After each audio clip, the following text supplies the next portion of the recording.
una de las ciudades más grandes del mundo y una de las más densamente pobladas. ¿Cómo se alojan más de 8 millones de personas en una isla de solo 550 kilómetros cuadrados? Solo hay una dirección en la que ir, y es hacia arriba, arriba y arriba. Estoy en el piso 21 del nuevo Time Warner Center. Este lugar es impresionante. Aquello de allí es Central Park. Su estructura al completo ocupa menos de 15.000 metros cuadrados de todo el estado. En los suburbios se pueden alojar, ¿cuántos? ¿Unas cuantas docenas de personas? Aquí, debido al espacio vertical, el número total de personas que viven, trabajan y utilizan los servicios exceden fácilmente de 40.000 personas al día. Y eso es porque uno no compra un piso en Manhattan sin comprar el aire por encima de él, unos 566 metros de alto. ¿De dónde surge esta idea de los modernos y lujosos edificios de apartamentos?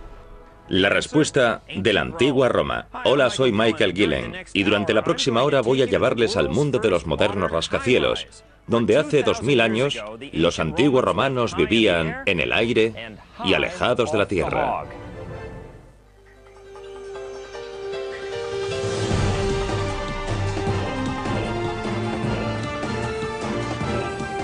El origen de las cosas. La antigua Roma. La construcción de pisos. Fijémonos en el Time Warner Center, una obra maestra del Manhattan Columbus Circle. El Time Warner Center comenzó a ascender en el año 2000 y se terminó de construir 4 años después. Ahora tiene unos 250 metros de altura con una base subterránea que alcanza los 133 metros bajo tierra. El apartamento más alto se vendió por más de 45 millones de dólares. Pero esto es lo que consigues cuando vives en el Time Warner Center. A 5 minutos andando uno tiene las tiendas más lujosas, grandes restaurantes, centros de salud, absolutamente modernos y sofisticados servicios. Y lo más importante, un sistema de seguridad de primera clase, lo que, si uno vive en Manhattan, le da a los residentes una sensación de paz que no tiene precio. Sin lugar a dudas, el Time Warner Center representa lo último en rascacielos, en viviendas elevadas, pero eso no es una idea nueva. Síganme. Les mostraré dónde comenzó todo.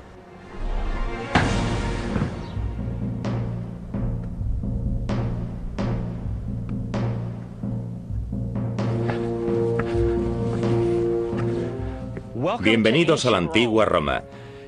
Tan atrás como en el siglo I antes de Cristo, este lugar ya estaba rebosante de gente. Tenía más de 1 millón de personas, convirtiéndola en la ciudad más grande del mundo conocido. Para hacernos una idea de la población de la antigua Roma y de sus condiciones urbanas, nos vamos a dirigir a su puerto, un lugar llamado Ostia. Hace 2000 años era un lugar muy bullicioso, habitado principalmente por marineros, mercaderes, mercantes y comerciantes, y se hacían toda clase de negocios. Ostia también estaba repleto de insulae, que es la palabra latina para decir complejos de apartamentos. Aquí había uno llamado Ínsula Diana, que creemos que tenía unos 7 u 8 pisos de alto y albergaba a unas 100 personas. Yo me pregunto, ¿por qué a diferencia de cualquier otra ciudad de su época, la antigua Roma en particular estaba tan poblada? Había una ley llamada la Ley Julia, que daba la ciudadanía a la gente que vivía en el área que circundaba Roma, al norte y al sur. Esta ley en particular comenzó a atraer gente a la ciudad de Roma, y muy pronto había cientos de miles de personas que se dirigían a Roma y que configuraban una ciudad que en los tiempos de Augusto tenía 1 millón de personas. El boom de la población también se alimentaba de, bueno, comida. Gente marginal venía a Roma porque tenían hambre y sencillamente la ciudad podía alimentarlos. ¿El resultado? Los sencillos propietarios comenzaron a añadir pisos a sus casas, 4 o 5 pisos o más. Nadie había subido tan alto antes. Se dice que este insulae nunca tuvo más de 7 plantas de alto, pero si eso es verdad, la pregunta que me hago como físico es, ¿por qué no? Aquí hay una teoría que... Esperen un segundo. Señor, por favor, señor, pan. Pan, pan, gracias. Mil gracias. De acuerdo. Pues bien, los antiguos romanos construían sus apartamentos utilizando bloques de cemento que eran muy parecidos a este pan seco. Estaban fuertemente comprimidos, lo que significa que se podían apilar un montón de ellos, hasta 20, 30, 40 pisos de alto, y no cedían por el peso. Pero podían doblarse, lo que significa que un edificio alto, si era sometido a un fuerte viento o a un fuerte movimiento terrestre, podía provocar que los bloques de cemento se moviesen y se doblasen, y eso podía producir que se partiesen como una rama.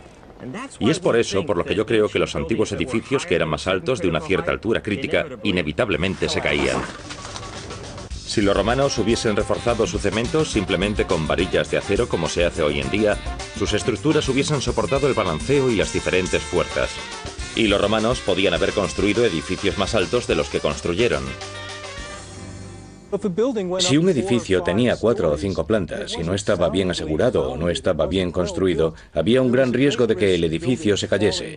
Y nosotros sabemos que había una legislación constante para intentar prevenir esto. Además, en los edificios más pobres, la gente cocinaba en los pasillos, y eso suponía un riesgo de incendio y no había una forma sencilla de escapar. Eso suponía un gran peligro. Tanto Julio César como Julio Augusto estaban muy preocupados por estos peligros.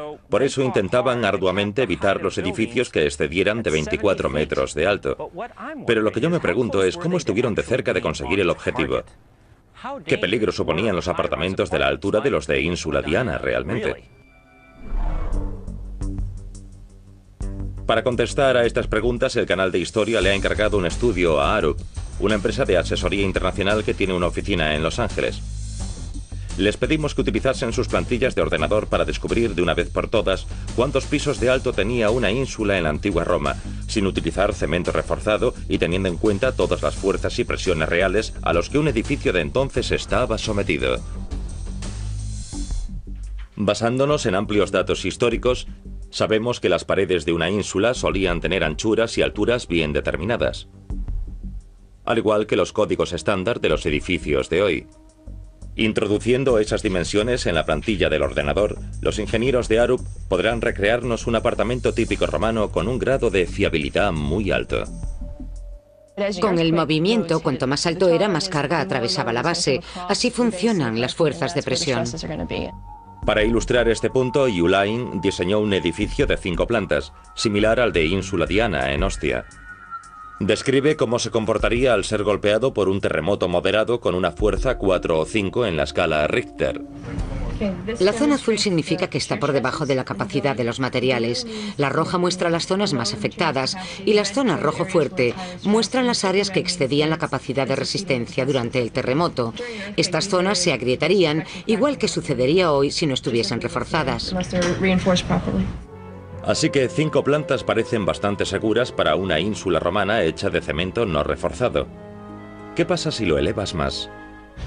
Al mismo edificio le añadimos 2 plantas.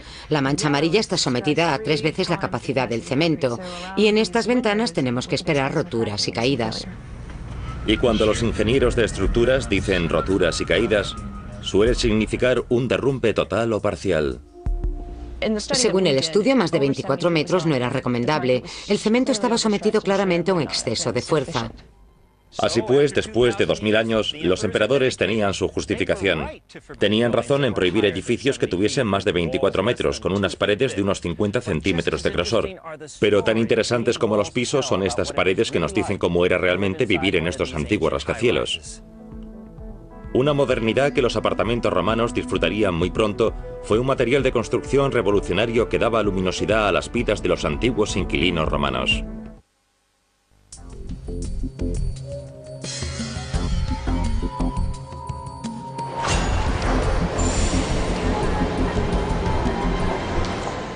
El cristal es crucial para el aspecto y la impresión de los rascacielos actuales. El cristal embellece el exterior, ilumina el interior y a los residentes les proporciona estas espectaculares vistas del cielo.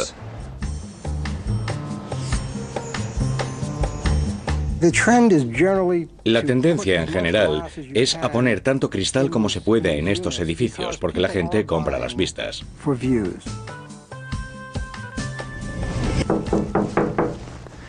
Hoy en día el cristal también tiene la ventaja de ser increíblemente fuerte. Ahora estoy en el piso 52 del Hotel Mandarín Oriental, que está construido en el complejo del Time Warner Center.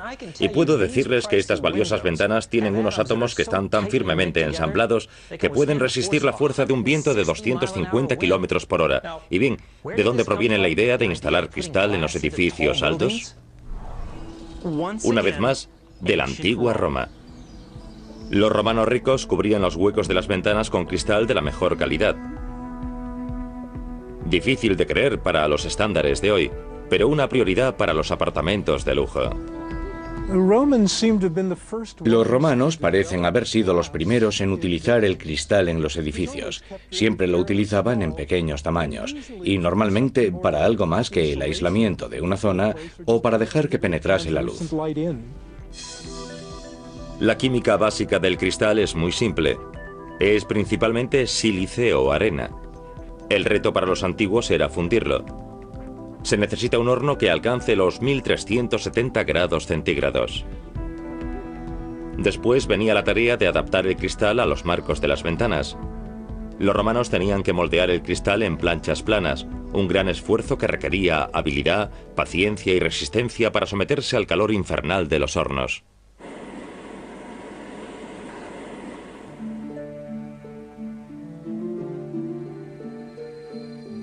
Todas las tardes, cuando el sol se ponía sobre la ciudad de la antigua Roma, los habitantes de los apartamentos no solo confiaban en las ventanas para que les proporcionasen luz, sino en algo más. ¿Qué era? Algo muy importante en aquellos tiempos: aceite de oliva. En muchos casos vemos que los romanos no inventaron algo en concreto, pero lo recogían y lo refinaban. Por ejemplo, las lámparas de aceite de oliva. Comenzaron añadiéndole sal. Eso hacía que la lámpara ardiese con más eficacia. ¿Pero aportaban aquellas lámparas de aceite suficiente luz a los antiguos romanos como para leer? Bien, vamos a descubrirlo. He conseguido una réplica de una lámpara de aceite romana de terracota del año 100 a.C.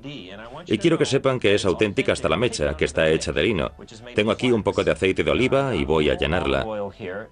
Eso es lo que hacían. Y eso es lo que vamos a hacer ahora. ¿Y saben qué? Voy a añadir un poco de sal, en una buena proporción. La hará realmente brillante. Allá vamos. La encenderé.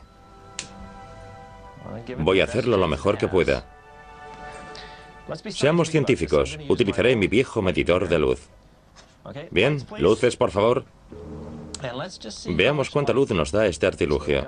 Voy a medir el nivel de luz a unos 30 centímetros de la mecha. Tenemos buena luz a esta distancia de la mecha. A esta misma cantidad de luz se le llama un lumen.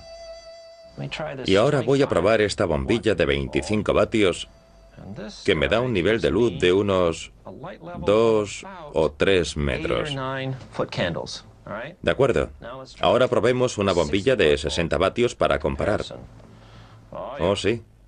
Esto me da unos 20 o 22 metros de luz. Así que estamos hablando básicamente de que la lectura de las lámparas modernas con respecto a la magnitud son más brillantes que aquellas pequeñas lámparas de aceite. Y ahora, la prueba de la lectura. Si yo tengo el libro realmente cerca de la llama, puedo leer las letras. Tengo que decir que los antiguos romanos tenían una vista de superhéroes, o no podrían pasar mucho tiempo leyendo en la cama. O bien encendían muchas lámparas de aceite a la vez. Según mis cálculos, necesitaban unas 4 o 5 lámparas para conseguir un nivel mínimo de luz que se necesita para poder leer. Pero, ¿y para cocinar? ¿Se pueden imaginar intentar cocinar a la luz de estas pequeñas velas? Posiblemente no. Por eso, probablemente, los habitantes más pudientes de los apartamentos solían comer fuera. Quedan restos en la antigua Ostia de un típico thermopolium, que es la versión de una cafetería moderna. Como todas las thermopolia, estaban situadas en la planta baja de los antiguos rascacielos y ofrecían comida a los hambrientos inquilinos de los apartamentos. En los mejores thermopolium podían servir salchichas, pan y una especie de hamburguesas que llamaban Isicium ormentatum.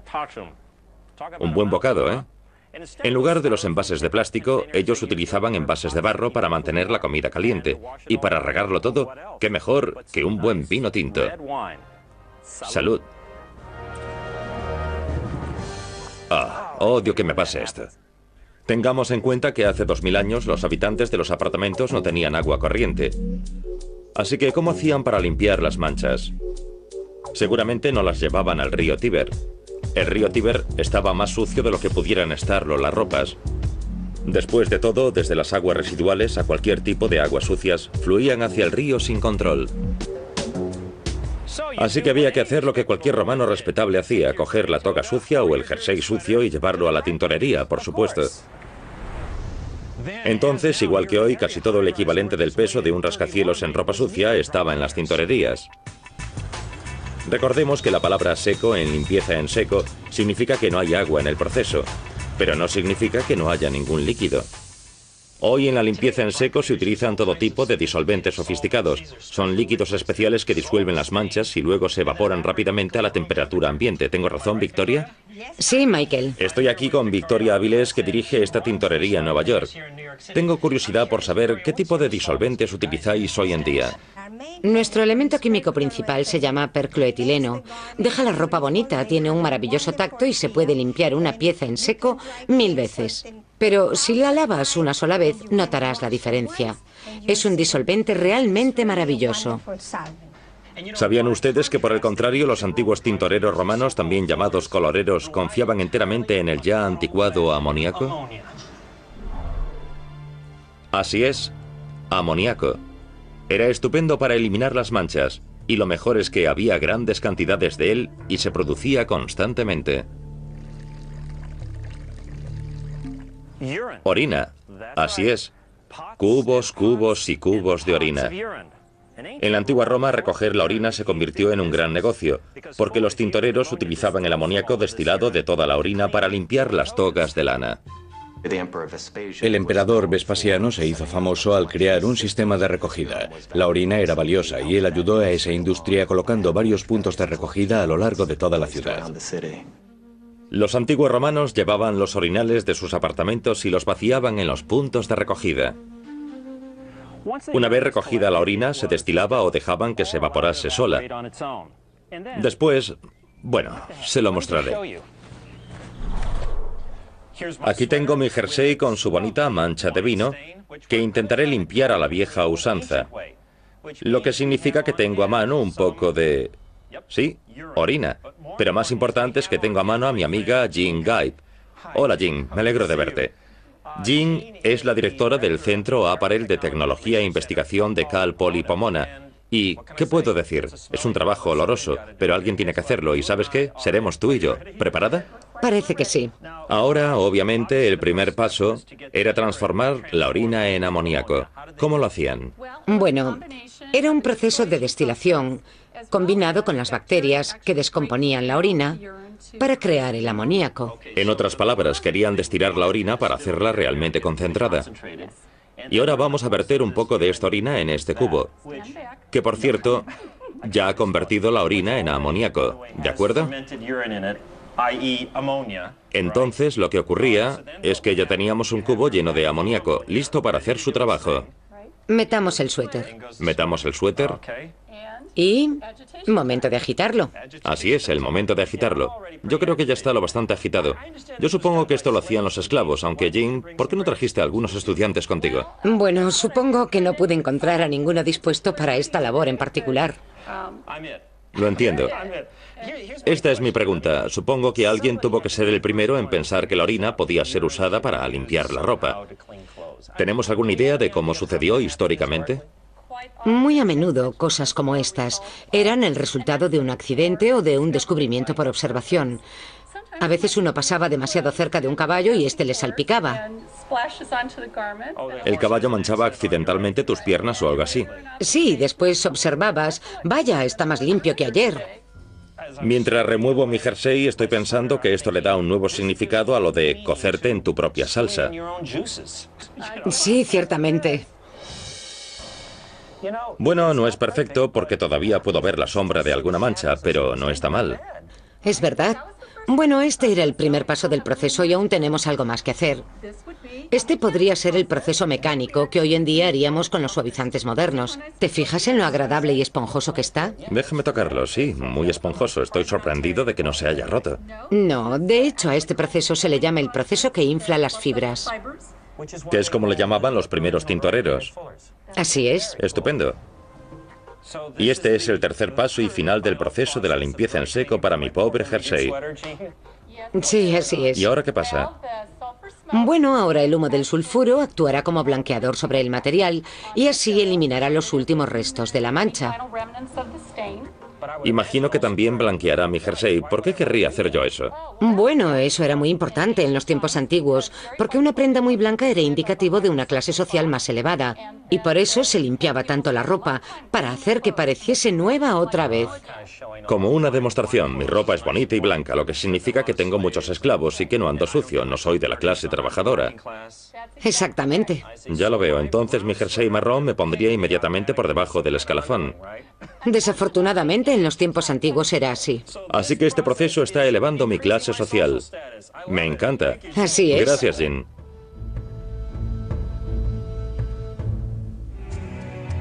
Los antiguos romanos podían elevar el nivel de arte de la vida con algunas ideas básicas sobre la higiene y la relajación.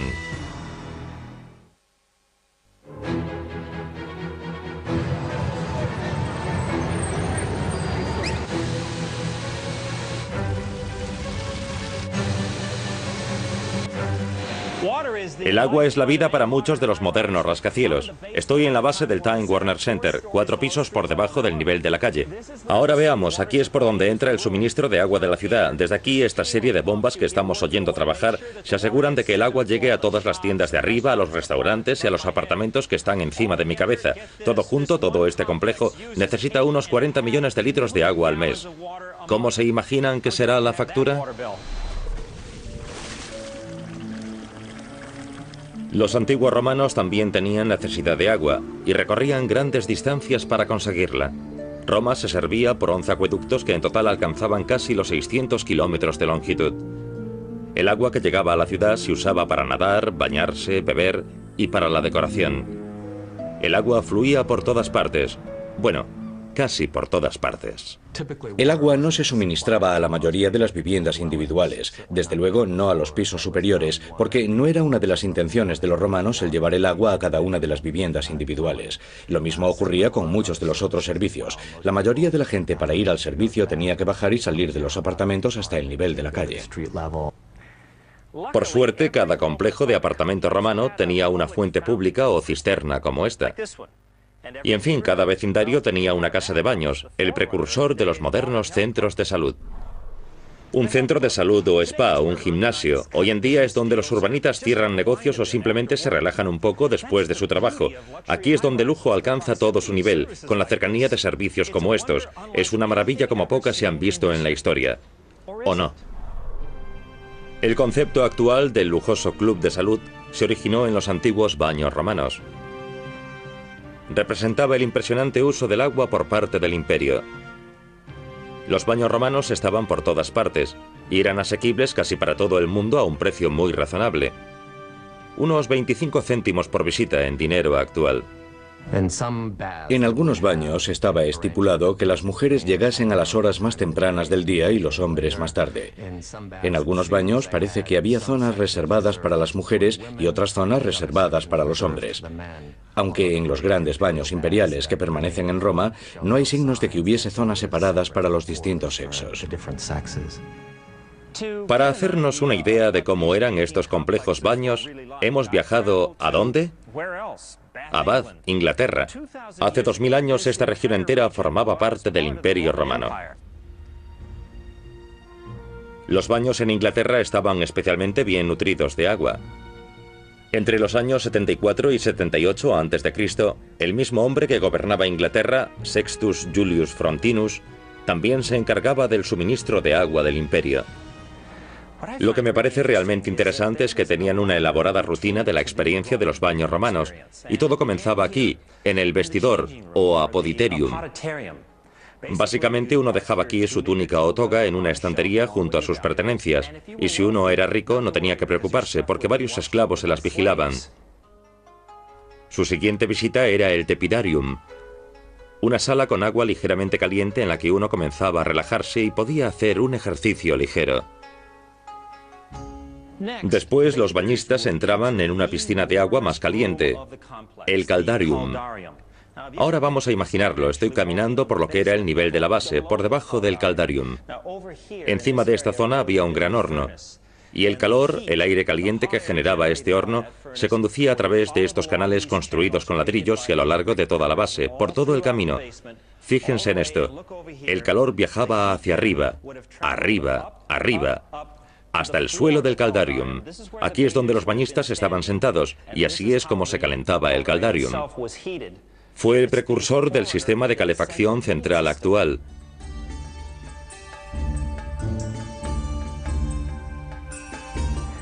Eran muy hábiles regulando la temperatura del caldarium.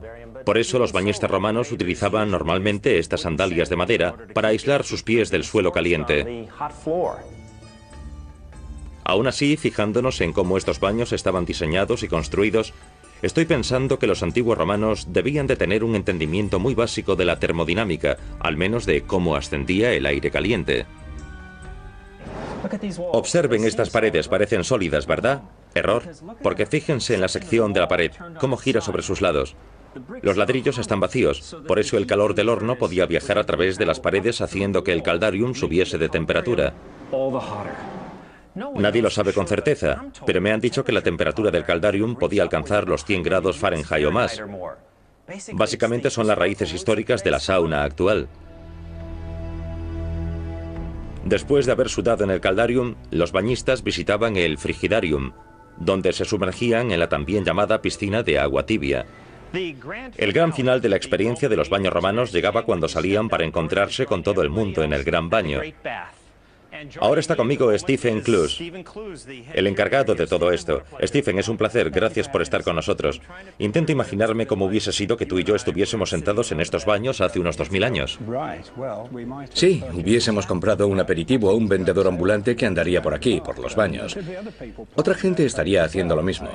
Algo que sí sabemos por fuentes antiguas escritas en el siglo I es que la depilación de las axilas era muy común en los baños, porque la higiene personal, por supuesto, era un asunto de preocupación entre la gente en los tiempos de la antigua Roma, al igual que lo es hoy. ¿Tanto para los hombres como para las mujeres? Sí, para ambos sexos. No tenían afeitadoras de tanta calidad, por eso se depilaban. Es fácil imaginarse por qué los romanos venían a los baños, era algo más que simple cuestión de higiene. Particularmente aquí en Bath, la casa de baños tenía una dimensión casi religiosa. A diferencia de la mayoría de los baños romanos, el agua que se usaba aquí en esta casa era caliente de forma natural, porque provenía de grandes profundidades, y los romanos no tenían una explicación natural de por qué el agua era tan caliente. Por eso era algo místico para ellos. Si no había una explicación natural, entonces la razón era obvia, era a causa de los dioses. Interesante. Por aquel entonces, igual que hoy, sumergirse en una piscina era una buena forma de aliviar el estrés que produce el ritmo de vida. Pero, ¿qué sucedía cuando uno tenía que aliviarse? Encontrar un baño público en la jungla urbana es casi imposible. De los casi 4 millones de baños que se calculan en Nueva York, unos 800 están designados oficialmente como públicos. El problema es que esos servicios públicos cuestan dinero. Cuestan mucho dinero y mucha agua. De ahí que haya que pagar por el servicio. Esta es una idea que nos lleva de vuelta a la antigua Roma. Esta es una de las letrinas principales de Ostia. Como pueden ver, es muy amplia. Cabían unas 25 personas. Me acompaña mi amigo Anthony Tuck, un arqueólogo de la Universidad Tufts de Boston. Tony, por lo que yo sé, esto era un baño público, ¿no es así? Así es, por un módico precio, tanto hombres como mujeres podían usar este lugar. Venían y hacían sus necesidades. ¿Hombres y mujeres? ¿No había división de sexos? Así es, como puedes ver, ni siquiera hay separaciones entre cada espacio individual. Era un espacio comunitario. La gente podía hablar como tú y yo ahora. Era como un lugar de reunión. Eso es. ¿Y podías hablar de negocios? Sí, podías venir por aquí y esperar a que te invitasen invitasen a cenar. Y una vez que todo el mundo había hecho sus necesidades, me pregunto, ¿había algún tipo de papel higiénico? No. En el mundo antiguo el papel era caro y escaso. Como resultado, lo que hacían era que tenían una esponja sobre un palo, algo parecido a esto. Cuando alguien había terminado, se limpiaba. Tenía que limpiarlo y dejarlo listo para la siguiente persona. ¿Era compartido por todo el mundo? Sí, los romanos no sabían qué eran las bacterias. Ese es un concepto del siglo XIX. Claro, Luis Pasteur. Por eso lo hacían así. Así era. Increíble. Tanto en los baños, letrinas, fuentes y todo lo demás, el agua fluía constantemente a lo largo del Imperio Romano. Nadie iba por las noches a cerrar las fuentes o a cerrar el agua de los baños o de las letrinas. En el mundo actual, por supuesto, tenemos válvulas y grifos que evitan el gasto de agua. Además, en los baños modernos solo se utilizan unos 10 litros de agua por cada descarga. Parece mucho más ahorrativo comparado con la antigua Roma. Repasemos. Los historiadores calculan que un romano medio gastaba unos 67 litros por día. 67 litros. Actualmente, en los Estados Unidos, por ejemplo, una persona normal gasta la considerable cantidad de 250 litros. A medida que las viviendas en Roma crecían más y más, surgían unas necesidades que requerían unas mentes brillantes y una moderna tecnología para hacerles frente. La vida en una gran ciudad aumentaba, por supuesto, las preocupaciones sobre la seguridad personal. Cuanto más gente poblaba un lugar, más grande era el peligro. Por eso, si tú vives en Nueva York y puedes pagarlo, quieres un apartamento con portero. Buenas tardes. Buenas tardes, señor. Los porteros son la primera medida de seguridad y ya existían en la antigua Roma. Hoy, los sistemas de seguridad son una industria de 60.000 millones de dólares al año. 60.000 millones. La siguiente medida de seguridad, las cerraduras, y también en la antigua Roma había llaves. Especialmente cuando hablamos de cerraduras de seguridad que fueron las precursoras de los actuales candados.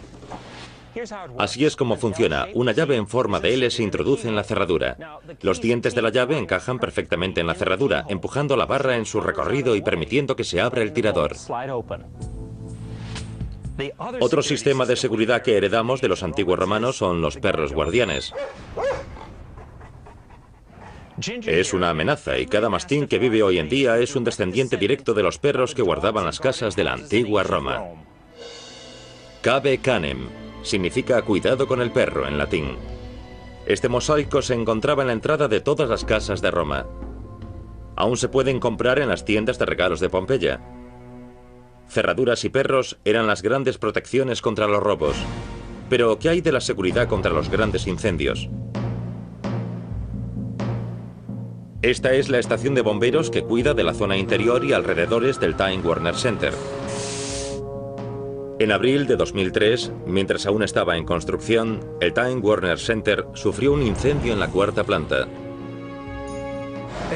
Tenían una caseta para los obreros, la típica caseta donde guardan las herramientas y donde había un hornillo eléctrico que fue lo que causó el fuego. Y al ser una gran zona desprotegida, el fuego se expandió.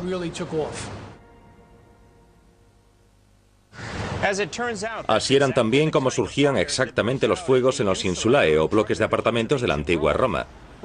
Por eso tenemos que dar las gracias a los romanos por las modernas brigadas de bomberos. Esta es la Basílica de St. John's Lateran, una iglesia magnífica. Fue construida en el siglo IV a.C. por el emperador Constantino, pero 2 siglos antes, en el mismo lugar, se produjo un incendio. Pero las brigadas no se formaron rápidamente. Pero al igual que en Roma, el primer departamento de bomberos no se formó en un solo día. Uno de los mayores miedos de la antigua Roma era el fuego. En principio, poco se podía hacer contra él. Durante la República Romana, entre los siglos III y I a.C., había grupos de esclavos, la familia pública, supuestamente entrenados para enfrentarse al fuego. Pero ellos no sabían lo que estaban haciendo y en realidad no querían salir a enfrentarse al fuego. Y así siguieron hasta el siglo VI después de Cristo. Un gran incendio arrasó gran parte de Roma, obligando al emperador Augusto a crear la primera brigada oficial antiincendios. Los vigilantes se reclutaban por obligación y por hombres liberados. Hombres que habían sido esclavos pero que habían sido emancipados podían apuntarse. Y poco a poco se convirtió en una buena forma, después de varios años de servicio, de conseguir la ciudadanía, que era algo que todo el mundo quería. Era un trabajo de prestigio y con un buen retiro. También ayudaba el hecho de que los antiguos bomberos tenían una tecnología ligeramente moderna. Lo más notable eran las bombas de agua, que fueron inventadas por Teseo de Alejandría sobre el 250 a.C. Como hacían a menudo, los antiguos romanos cogían inventos anteriores y los mejoraban totalmente. En este caso cogieron la bomba de agua de Teseo, la subieron a un carro y la hicieron móvil. Bingo, el primer coche de bomberos del mundo. El diseñador Doug Jeffrey y el jefe de fabricación Ryan Ford trabajaron duramente para recrear un modelo de la bomba de Teseo que funcione. Su diseño se basó en lo que sabemos del original, pero no es una réplica exacta. Están haciendo un modelo funcional para mostrarnos cómo funcionaba la bomba original. El agua entraba por aquí, pasaba por aquí hasta la cámara y solo había una válvula. Así que desde aquí se expulsaba el agua. Así es, al bajar presiona y pasa a otro recipiente y luego a otro recipiente y a otro y desde ahí se expulsa. Ya veo. Y con suerte el agua sale. Dado que los apartamentos romanos tenían al menos 4 o 5 pisos de altura, queremos asegurarnos de que nuestra bomba puede lanzar el agua hasta el nivel más alto. Por eso, antes de hacer la gran prueba, nuestro equipo va a probarla en una piscina.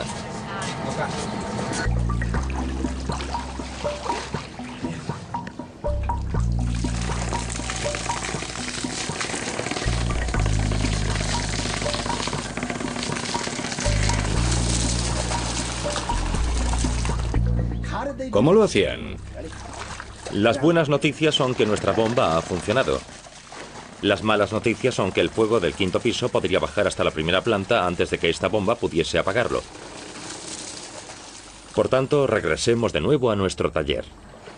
¿Qué ocurrió en la piscina? Creo que tenía demasiada presión. Estamos tratando de impulsar casi 35 litros de agua a través de una manguera de 5 centímetros de ancho y 10 metros de largo. Demasiada presión para hacerlo manualmente, a no ser que tuvieses a 100 personas haciéndolo. Así que, ¿tú crees que reduciendo el tamaño del cilindro se reduciría la presión que nos va a dar el empuje para llegar hasta arriba? Sí, un pequeño pistón y un pequeño cilindro nos darán mucha más presión.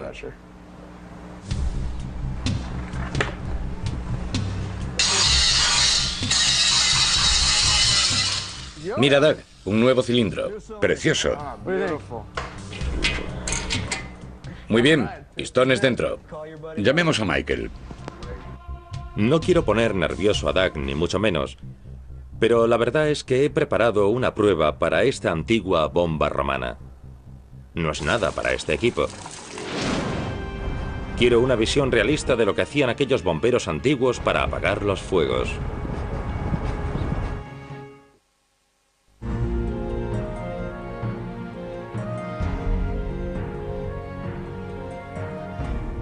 En aquellos tiempos, el Imperio Romano se enfrentaba a muchas amenazas. Pocas más mortíferas que el fuego. En el siglo VI de nuestra era y más tarde en el 64, muchas de las zonas de Roma ardieron totalmente. El imperio se defendió formando las primeras brigadas de bomberos. Estas estaban formadas por hombres libres y por esclavos emancipados que trabajaban para los ciudadanos. También crearon el primer coche de bomberos del mundo, cuyo elemento esencial era la primera bomba de agua, inventada por Teseo de Alejandría y recreada por nuestros propios diseñadores, Ryan y Doug.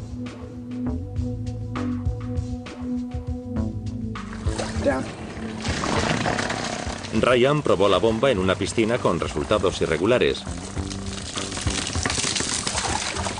Luego los chicos hicieron algunos ajustes.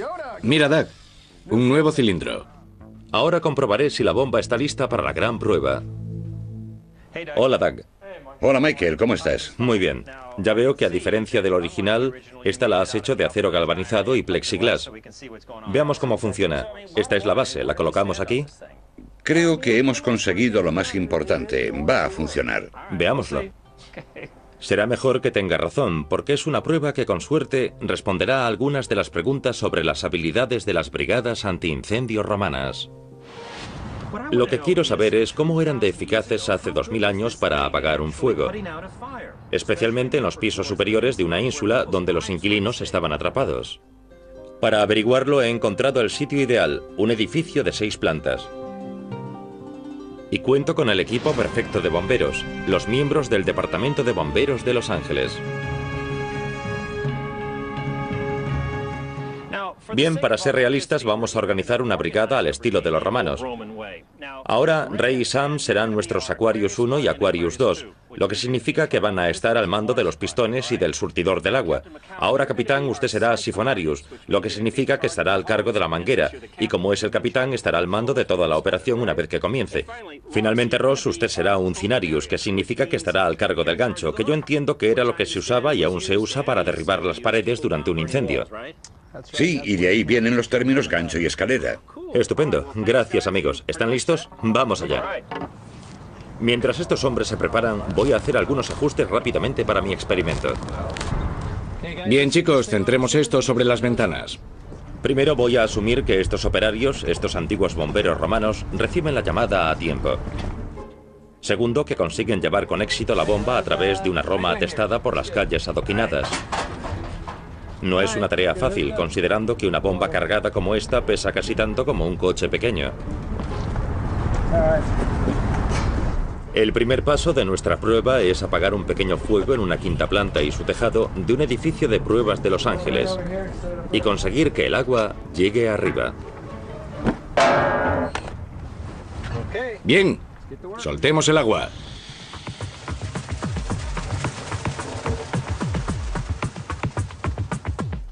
Vamos allá, muchachos. A la orden del jefe, nuestra bomba es puesta a prueba.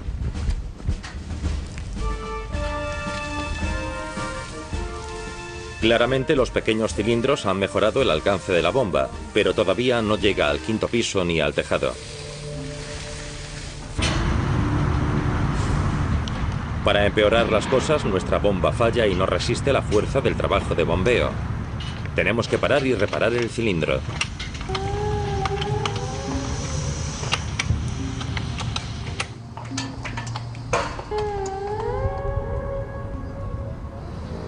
El capitán me dice que ha terminado los ajustes de las juntas en la base del pistón y que ya están listos para continuar. Capitán, cuando quiera, intentémoslo otra vez. Veamos si lo alcanza. Atención, mantenedla bien firme. Bombead, chicos, bombead. Eso es, eso es. Casi llegamos. Venga, casi llegamos. Continuad, muchachos. ¡Qué cerca! ¡Qué cerca! ¡Casi lo tenemos! Muy bien, chicos, seguid. Lo vamos a lograr. Ya metidos en faena, nuestra bomba demuestra servir para la tarea y en pocos segundos alcanza la ventana de la quinta planta.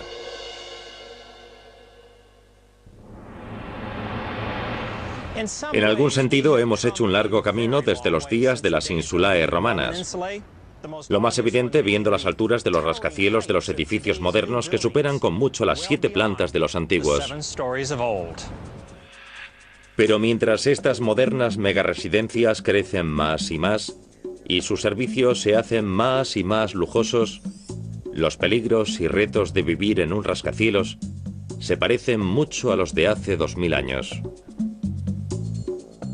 Las estructuras reforzadas, el personal de seguridad, los bomberos y junto a todo ello, las prisas y el ajetreo siempre serán una constante en las vidas de los apartamentos de las grandes ciudades.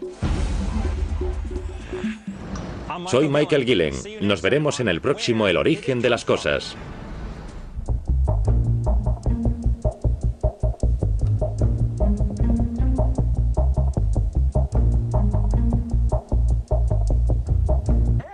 Es verdad.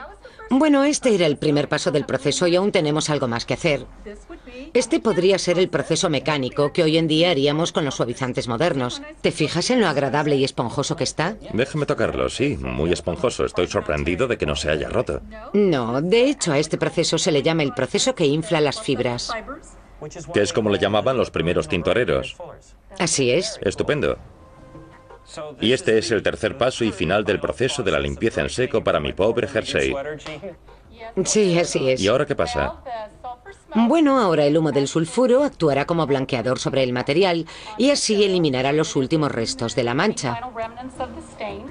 Imagino que también blanqueará mi jersey. ¿Por qué querría hacer yo eso? Bueno, eso era muy importante en los tiempos antiguos, porque una prenda muy blanca era indicativo de una clase social más elevada, y por eso se limpiaba tanto la ropa, para hacer que pareciese nueva otra vez.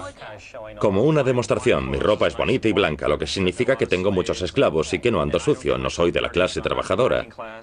Exactamente. Ya lo veo, entonces mi jersey marrón me pondría inmediatamente por debajo del escalafón. Desafortunadamente, en los tiempos antiguos era así. Así que este proceso está elevando mi clase social. Me encanta. Así es. Gracias, Jean.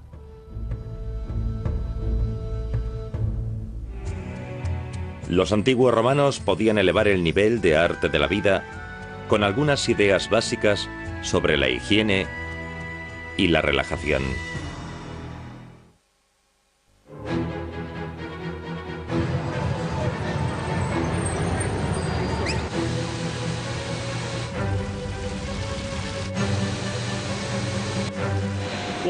El agua es la vida para muchos de los modernos rascacielos. Estoy en la base del Time Warner Center, 4 pisos por debajo del nivel de la calle. Ahora veamos, aquí es por donde entra el suministro de agua de la ciudad. Desde aquí, esta serie de bombas que estamos oyendo trabajar se aseguran de que el agua llegue a todas las tiendas de arriba, a los restaurantes y a los apartamentos que están encima de mi cabeza. Todo junto, todo este complejo, necesita unos 40 millones de litros de agua al mes. ¿Cómo se imaginan que será la factura? Los antiguos romanos también tenían necesidad de agua y recorrían grandes distancias para conseguirla. Roma se servía por 11 acueductos que en total alcanzaban casi los 600 kilómetros de longitud. El agua que llegaba a la ciudad se usaba para nadar, bañarse, beber y para la decoración. El agua fluía por todas partes. Bueno, casi por todas partes. El agua no se suministraba a la mayoría de las viviendas individuales, desde luego no a los pisos superiores, porque no era una de las intenciones de los romanos el llevar el agua a cada una de las viviendas individuales. Lo mismo ocurría con muchos de los otros servicios. La mayoría de la gente para ir al servicio tenía que bajar y salir de los apartamentos hasta... En la antigua Roma, recoger la orina se convirtió en un gran negocio, porque los tintoreros utilizaban el amoníaco destilado de toda la orina para limpiar las togas de lana. El emperador Vespasiano se hizo famoso al crear un sistema de recogida. La orina era valiosa y él ayudó a esa industria colocando varios puntos de recogida a lo largo de toda la ciudad. Los antiguos romanos llevaban los orinales de sus apartamentos y los vaciaban en los puntos de recogida. Una vez recogida la orina, se destilaba o dejaban que se evaporase sola. Después, bueno, se lo mostraré. Aquí tengo mi jersey con su bonita mancha de vino, que intentaré limpiar a la vieja usanza. Lo que significa que tengo a mano un poco de... sí, orina. Pero más importante es que tengo a mano a mi amiga Jean Gaib. Hola Jean, me alegro de verte. Jean es la directora del Centro Apparel de Tecnología e Investigación de Cal Poly Pomona. Y, ¿qué puedo decir? Es un trabajo oloroso, pero alguien tiene que hacerlo. ¿Y sabes qué? Seremos tú y yo. ¿Preparada? Parece que sí.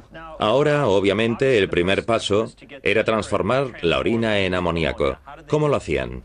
Bueno, era un proceso de destilación combinado con las bacterias que descomponían la orina para crear el amoníaco. En otras palabras, querían destilar la orina para hacerla realmente concentrada.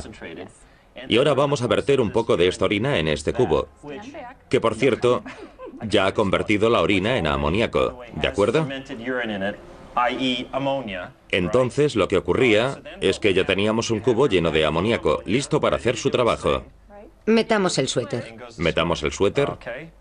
Y... momento de agitarlo. Así es, el momento de agitarlo. Yo creo que ya está lo bastante agitado. Yo supongo que esto lo hacían los esclavos, aunque Jean, ¿por qué no trajiste a algunos estudiantes contigo? Bueno, supongo que no pude encontrar a ninguno dispuesto para esta labor en particular. Lo entiendo. Esta es mi pregunta. Supongo que alguien tuvo que ser el primero en pensar que la orina podía ser usada para limpiar la ropa. ¿Tenemos alguna idea de cómo sucedió históricamente? Muy a menudo, cosas como estas eran el resultado de un accidente o de un descubrimiento por observación. A veces uno pasaba demasiado cerca de un caballo y este le salpicaba. ¿El caballo manchaba accidentalmente tus piernas o algo así? Sí, después observabas, vaya, está más limpio que ayer. Mientras remuevo mi jersey, estoy pensando que esto le da un nuevo significado a lo de cocerte en tu propia salsa. Sí, ciertamente. Bueno, no es perfecto porque todavía puedo ver la sombra de alguna mancha, pero no está mal. Es verdad. Bueno, este era el primer paso del proceso y aún tenemos algo más que hacer. Este podría ser el proceso mecánico que hoy en día haríamos con los suavizantes modernos. ¿Te fijas en? Bueno, supongo que no pude encontrar a ninguno dispuesto para esta labor en particular. Lo entiendo. Esta es mi pregunta. Supongo que alguien tuvo que ser el primero en pensar que la orina podía ser usada para limpiar la ropa. ¿Tenemos alguna idea de cómo sucedió históricamente? Muy a menudo, cosas como estas eran el resultado de un accidente o de un descubrimiento por observación. A veces uno pasaba demasiado cerca de un caballo y este le salpicaba. ¿El caballo manchaba accidentalmente tus piernas o algo así? Sí, después observabas, vaya, está más limpio que ayer. Mientras remuevo mi jersey, estoy pensando que esto le da un nuevo significado a lo de cocerte en tu propia salsa. Sí, ciertamente. Bueno, no es perfecto porque todavía puedo ver la sombra de alguna mancha, pero no está mal. Es verdad. Bueno, este era el primer paso del proceso y aún tenemos algo más que hacer. Este podría ser el proceso mecánico que hoy en día haríamos con los suavizantes modernos. ¿Te fijas en lo agradable y esponjoso que está? Déjame tocarlo, sí, muy esponjoso. Estoy sorprendido de que no se haya roto. No, de hecho a este proceso se le llama el proceso que infla las fibras. Que es como le llamaban los primeros tintoreros. Así es. Estupendo. Y este es el tercer paso y final del proceso de la limpieza en seco para mi pobre jersey. Sí, así es. ¿Y ahora qué pasa? Bueno, ahora el humo del sulfuro actuará como blanqueador sobre el material y así eliminará los últimos restos de la mancha. Imagino que también blanqueará mi jersey. ¿Por qué querría hacer yo eso? Bueno, eso era muy importante en los tiempos antiguos, porque una prenda muy blanca era indicativo de una clase social más elevada, y por eso se limpiaba tanto la ropa, para hacer que pareciese nueva otra vez. Como una demostración, mi ropa es bonita y blanca, lo que significa que tengo muchos esclavos y que no ando sucio, no soy de la clase trabajadora. Exactamente. Ya lo veo, entonces mi jersey marrón me pondría inmediatamente por debajo del escalafón. Desafortunadamente, en los tiempos antiguos era así. Así que este proceso está elevando mi clase social. Me encanta. Así es. Gracias, Jean.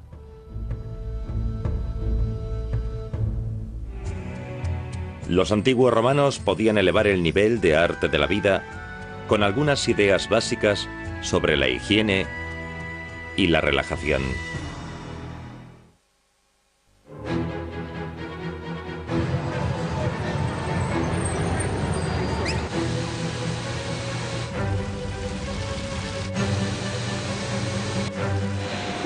El agua es la vida para muchos de los modernos rascacielos. Estoy en la base del Time Warner Center, 4 pisos por debajo del nivel de la calle. Ahora veamos, aquí es por donde entra el suministro de agua de la ciudad. Desde aquí, esta serie de bombas que estamos oyendo trabajar se aseguran de que el agua llegue a todas las tiendas de arriba, a los restaurantes y a los apartamentos que están encima de esto. Lo hacían los esclavos, aunque Jean, ¿por qué no trajiste a algunos estudiantes contigo? Bueno, supongo que no pude encontrar a ninguno dispuesto para esta labor en particular. Lo entiendo. Esta es mi pregunta. Supongo que alguien tuvo que ser el primero en pensar que la orina podía ser usada para limpiar la ropa. ¿Tenemos alguna idea de cómo sucedió históricamente? Muy a menudo, cosas como estas eran el resultado de un accidente o de un descubrimiento por observación. A veces uno pasaba demasiado cerca de un caballo y este le salpicaba. ¿El caballo manchaba accidentalmente tus piernas o algo así? Sí, después observabas, vaya, está más limpio que ayer. Mientras remuevo mi jersey, estoy pensando que esto le da un nuevo significado a lo de cocerte en tu propia salsa. Sí, ciertamente. Bueno, no es perfecto porque todavía puedo ver la sombra de alguna mancha, pero no está mal. Es verdad. Bueno, este era el primer paso del proceso y aún tenemos algo más que hacer. Este podría ser el proceso mecánico que hoy en día haríamos con los suavizantes modernos. ¿Te fijas en lo agradable y esponjoso que está? Déjame tocarlo, sí, muy esponjoso. Estoy sorprendido de que no se haya roto. No, de hecho a este proceso se le llama el proceso que infla las fibras. Que es como le llamaban los primeros tintoreros. Así es. Estupendo. Y este es el tercer paso y final del proceso de la limpieza en seco para mi pobre jersey. Sí, así es. ¿Y ahora qué pasa? Bueno, ahora el humo del sulfuro actuará como blanqueador sobre el material y así eliminará los últimos restos de la mancha. Imagino que también blanqueará mi jersey. ¿Por qué querría hacer yo eso? Bueno, eso era muy importante en los tiempos antiguos, porque una prenda muy blanca era indicativo de una clase social más elevada, y por eso se limpiaba tanto la ropa, para hacer que pareciese nueva otra vez. Como una demostración, mi ropa es bonita y blanca, lo que significa que tengo muchos esclavos y que no ando sucio, no soy de la clase trabajadora. Exactamente. Ya lo veo, entonces mi jersey marrón me pondría inmediatamente por debajo del escalafón. Desafortunadamente, en los tiempos antiguos era así. Así que este proceso está elevando mi clase social. Me encanta. Así es. Gracias, Jean.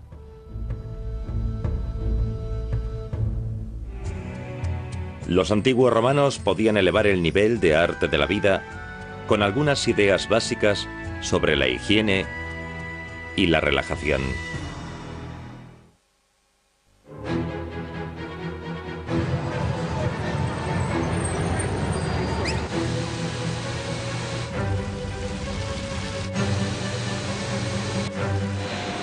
El agua es la vida para muchos de los modernos rascacielos. Estoy en la base del Time Warner Center, 4 pisos por debajo del nivel de la calle. Ahora veamos, aquí es por donde entra el suministro de agua de la ciudad. Desde aquí, esta serie de bombas que estamos oyendo trabajar se aseguran de que el agua tocó después de su trabajo. Aquí es donde el lujo alcanza todo su nivel, con la cercanía de servicios como estos. Es una maravilla como pocas se han visto en la historia. ¿O no? El concepto actual del lujoso club de salud se originó en los antiguos baños romanos. Representaba el impresionante uso del agua por parte del imperio. Los baños romanos estaban por todas partes y eran asequibles casi para todo el mundo a un precio muy razonable. Unos 25 céntimos por visita en dinero actual. En algunos baños estaba estipulado que las mujeres llegasen a las horas más tempranas del día y los hombres más tarde. En algunos baños parece que había zonas reservadas para las mujeres y otras zonas reservadas para los hombres. Aunque en los grandes baños imperiales que permanecen en Roma, no hay signos de que hubiese zonas separadas para los distintos sexos. Para hacernos una idea de cómo eran estos complejos baños, hemos viajado ¿a dónde? A Bath, Inglaterra. Hace 2000 años esta región entera formaba parte del Imperio Romano. Los baños en Inglaterra estaban especialmente bien nutridos de agua. Entre los años 74 y 78 a.C., el mismo hombre que gobernaba Inglaterra, Sextus Julius Frontinus, también se encargaba del suministro de agua del imperio. Lo que me parece realmente interesante es que tenían una elaborada rutina de la experiencia de los baños romanos, y todo comenzaba aquí, en el vestidor, o apoditerium. Básicamente uno dejaba aquí su túnica o toga en una estantería junto a sus pertenencias, y si uno era rico no tenía que preocuparse porque varios esclavos se las vigilaban. Su siguiente visita era el tepidarium, una sala con agua ligeramente caliente en la que uno comenzaba a relajarse y podía hacer un ejercicio ligero. Después los bañistas entraban en una piscina de agua más caliente, el caldarium. Ahora vamos a imaginarlo, estoy caminando por lo que era el nivel de la base, por debajo del caldarium. Encima de esta zona había un gran horno, y el calor, el aire caliente que generaba este horno, se conducía a través de estos canales construidos con ladrillos y a lo largo de toda la base, por todo el camino. Fíjense en esto, el calor viajaba hacia arriba, arriba, arriba, hasta el suelo del caldarium. Aquí es donde los bañistas estaban sentados, y así es como se calentaba el caldarium. Fue el precursor del sistema de calefacción central actual.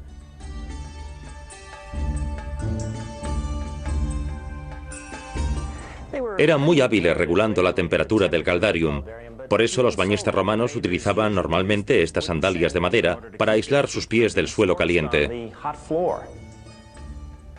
Aún así, fijándonos en cómo estos baños estaban diseñados y construidos, estoy pensando que los antiguos romanos Actualmente, en los Estados Unidos, por ejemplo, una persona normal gasta la considerable cantidad de 250 litros.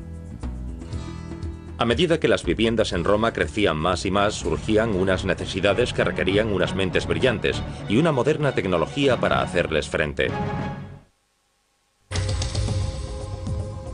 La vida en una gran ciudad aumentaba, por supuesto, las preocupaciones sobre la seguridad personal. Cuanto más gente poblaba un lugar, más grande era el peligro. Por eso, si tú vives en Nueva York y puedes pagarlo, quieres un apartamento con portero. Buenas tardes. Buenas tardes, señor. Los porteros son la primera medida de seguridad y ya existían en la antigua Roma. Hoy, los sistemas de seguridad son una industria de 60.000 millones de dólares al año. 60.000 millones. La siguiente medida de seguridad, las cerraduras, y también en la antigua Roma había llaves. Especialmente cuando hablamos de cerraduras de seguridad que fueron las precursoras de los actuales candados. Así es como funciona. Una llave en forma de L se introduce en la cerradura. Los dientes de la llave encajan perfectamente en la cerradura, empujando la barra en su recorrido y permitiendo que se abra el tirador.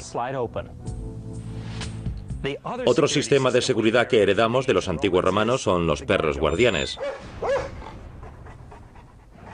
Es una amenaza y cada mastín que vive hoy en día es un descendiente directo de los perros que guardaban las casas de la antigua Roma. Cave canem significa cuidado con el perro en latín. Este mosaico se encontraba en la entrada de todas las casas de Roma. Aún se pueden comprar en las tiendas de regalos de Pompeya. Cerraduras y perros eran las grandes protecciones contra los robos. Pero, ¿qué hay de la seguridad contra los grandes incendios? Esta es la estación de bomberos que cuida de la zona interior y alrededores del Time Warner Center. En abril de 2003, mientras aún estaba en construcción, el Time Warner Center sufrió un incendio en la cuarta planta. Tenían una caseta para los obreros, la típica caseta donde guardan las herramientas y donde había un hornillo eléctrico que fue lo que causó el fuego. Y al ser una gran zona desprotegida, el fuego se expandió.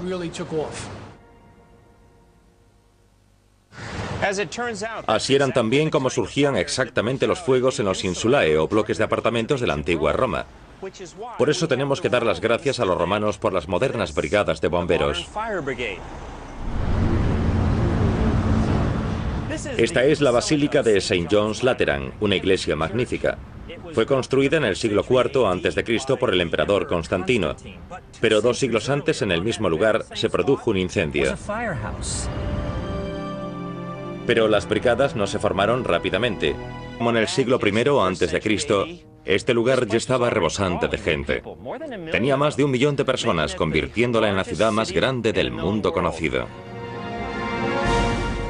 Para hacernos una idea de la población de la antigua Roma y de sus condiciones urbanas, nos vamos a dirigir a su puerto, un lugar llamado Ostia.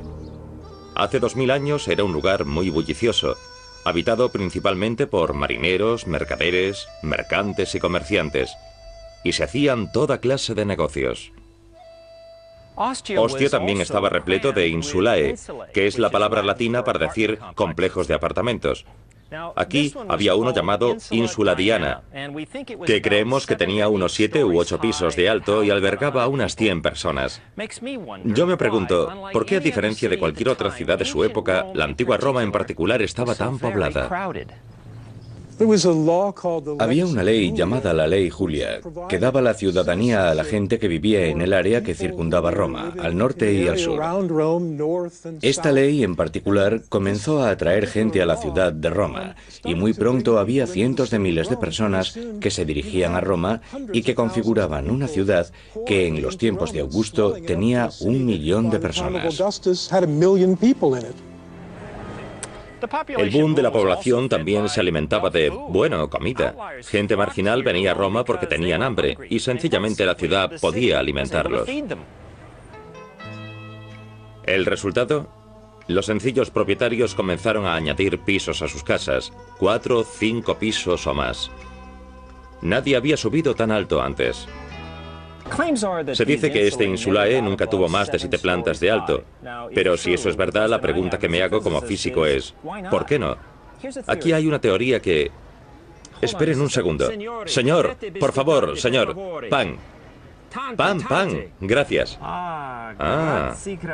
Mil gracias. De acuerdo. Pues bien, los antiguos romanos construían sus apartamentos utilizando bloques de cemento que eran muy parecidos a este pan seco. Estaban fuertemente comprimidos, lo que significa que se podían apilar un montón de ellos, hasta 20, 30, 40 pisos de alto, y no cedían por el peso. Pero podían doblarse, lo que significa que un edificio alto, si era sometido a un fuerte viento o a un fuerte movimiento terrestre, podía provocar que los bloques de cemento se moviesen y se doblasen, y eso podía producir que se partiesen como una rama. Y es por eso por lo que yo creo que los antiguos edificios que eran más altos de una cierta altura crítica inevitablemente se caían. Si los romanos hubiesen reforzado su cemento simplemente con varillas de acero como se hace hoy en día, sus estructuras hubiesen soportado el balanceo y las diferentes fuerzas. Y los romanos podían haber construido edificios más altos de los que construyeron. Pasaba por aquí hasta la cámara y solo había una válvula. Así que desde aquí se expulsaba el agua. Así es, al bajar presiona y pasa a otro recipiente, y luego a otro recipiente y a otro, y desde ahí se expulsa. Ya veo. Y con suerte el agua sale. Dado que los apartamentos romanos tenían al menos 4 o 5 pisos de altura, queremos asegurarnos de que nuestra bomba puede lanzar el agua hasta el nivel más alto. Por eso, antes de hacer la gran prueba, nuestro equipo va a probarla en una piscina.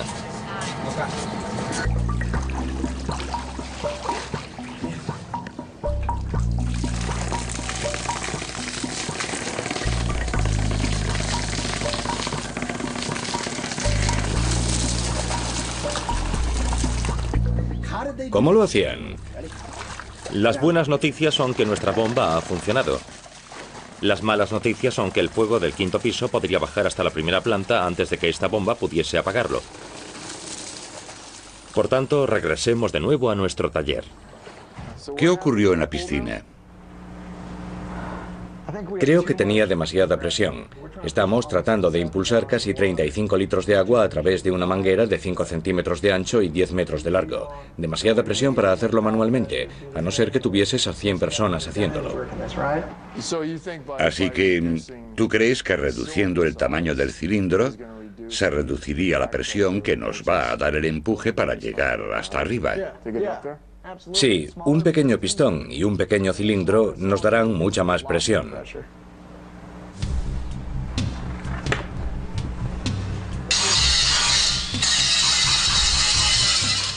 Mira, Doug, un nuevo cilindro. Precioso. Muy bien, pistones dentro. Llamemos a Michael. No quiero poner nervioso a Doug, ni mucho menos, pero la verdad es que he preparado una prueba para esta antigua bomba romana. No es nada para este equipo. Quiero una visión realista de lo que hacían aquellos bomberos antiguos para apagar los fuegos.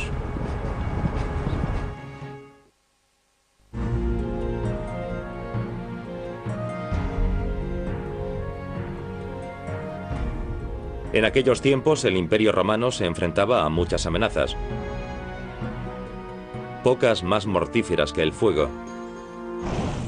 En el siglo VI de nuestra era y más tarde en el 64, muchas de las zonas de Roma ardieron totalmente. El imperio se defendió formando las primeras brigadas de bomberos. Estas estaban formadas por hombres libres y por esclavos emancipados que trabajaban para los ciudadanos. También crearon el primer coche de bomberos del mundo, cuyo elgo romanos como para leer. Bien, vamos a descubrirlo. He conseguido una réplica de una lámpara de aceite romana de terracota del año 100 a.C. Y quiero que sepan que es auténtica hasta la mecha, que está hecha de lino. Tengo aquí un poco de aceite de oliva y voy a llenarla. Eso es lo que hacían. Y eso es lo que vamos a hacer ahora. ¿Y saben qué? Voy a añadir un poco de sal, en una buena proporción. La hará realmente brillante. Allá vamos. La encenderé. Voy a hacerlo lo mejor que pueda. Seamos científicos. Utilizaré mi viejo medidor de luz. Bien, luces, por favor. Veamos cuánta luz nos da este artilugio. Voy a medir el nivel de luz a unos 30 centímetros de la mecha. Tenemos buena luz a esta distancia de la mecha. A esta misma cantidad de luz se le llama un lumen. Y ahora voy a probar esta bombilla de 25 vatios que me da un nivel de luz de unos 2 o 3 metros. ¿De acuerdo? Ahora probemos una bombilla de 60 vatios para comparar. Oh, sí. Esto me da unos 20 o 22 metros de luz. Así que estamos hablando básicamente de que la lectura de las lámparas modernas con respecto a la magnitud son más brillantes que aquellas pequeñas lámparas de aceite. Y ahora, la prueba de la lectura. Si yo tengo el libro realmente cerca de la llama, puedo leer las letras. Tengo que decir que los antiguos romanos tenían una vista de superhéroes, o no podrían pasar mucho tiempo leyendo en la cama. O bien encendían muchas lámparas de aceite a la vez. Según mis cálculos, necesitaban unas 4 o 5 lámparas para conseguir un nivel mínimo de luz que se necesita para poder leer. Pero, ¿y para cocinar? ¿Se pueden imaginar intentar cocinar a la luz de estas pequeñas velas? Posiblemente no. Por eso, probablemente, los habitantes más pudientes de los apartamentos solían comer fuera. Quedan restos en la antigua Ostia de un típico thermopolium, que es la versión de una cafetería moderna. Como todas las thermopolia, estaban situadas en la planta baja de los antiguos rascacielos y ofrecían comida a los hambrientos inquilinos de los apartamentos. En los mejores thermopolium podían servir salchichas, pan y una especie de hamburguesas que llamaban Isicium ormentatum. Un buen bocado, ¿eh? En lugar de los envases de plástico, ellos utilizaban envases de barro para mantener la comida caliente. Y para regarlo todo, ¿qué mejor que un buen vino tinto? ¡Salud! Ah, odio que me pase esto. Tengamos en cuenta que hace 2000 años los habitantes de los apartamentos no tenían agua corriente. Así que, ¿cómo hacían para limpiar las manchas? Esta es la Basílica de St. John's Lateran, una iglesia magnífica. Fue construida en el siglo IV a.C. por el emperador Constantino, pero 2 siglos antes, en el mismo lugar, se produjo un incendio. Pero las brigadas no se formaron rápidamente. Pero al igual que en Roma, el primer departamento de bomberos no se formó en un solo día. Uno de los mayores miedos de la antigua Roma era el fuego. En principio, poco se podía hacer contra él. Durante la República Romana, entre los siglos III y I a.C., había grupos de esclavos, la familia pública, supuestamente entrenados para enfrentarse al fuego. Pero ellos no sabían lo que estaban haciendo y en realidad no querían salir a enfrentarse al fuego. Y así siguieron hasta el siglo VI después de Cristo. Un gran incendio arrasó gran parte de Roma, obligando al emperador Augusto a crear la primera brigada oficial antiincendios. Los vigilantes se reclutaban por obligación y por hombres liberados. Hombres que habían sido esclavos pero que habían sido emancipados podían apuntarse. Y poco a poco se convirtió en una buena forma, después de varios años de servicio, de conseguir la ciudadanía, que era algo que todo el mundo quería. Era un trabajo de prestigio y con un buen retiro. También ayudaba el hecho de que los antiguos bomberos tenían una tecnología ligeramente moderna. Lo más notable eran las bombas de agua, que fueron inventadas por Teseo de Alejandría sobre el 250 a.C. Como hacían a menudo, los antiguos romanos cogían inventos anteriores y los mejoraban totalmente. En este caso, cogieron la bomba de agua de Teseo, la subieron a un carro y la hicieron móvil. ¡Bingo! El primer coche de bomberos del mundo. El diseñador Doug Jeffrey y el jefe de fabricación Ryan Ford trabajaron duramente para recrear un modelo de la bomba de Teseo que funcione. Su diseño se basó en lo que sabemos del original, pero no es una réplica exacta. Están haciendo un modelo funcional para mostrarnos cómo funcionaba la bomba original. El agua entraba por aquí, pasaba por aquí hasta la cámara y solo había una válvula. Así que desde aquí se expulsaba el agua. Así es, al bajar presiona y pasa a otro recipiente y luego a otro recipiente y a otro y desde ahí se expulsa. Ya veo. Y con suerte el agua sale. Dado que los apartamentos romanos tenían al menos 4 o 5 pisos de altura, queremos asegurarnos de que nuestra bomba puede lanzar el agua hasta el nivel más alto. Por eso, antes de hacer la gran prueba, nuestro equipo va a probarla en una piscina.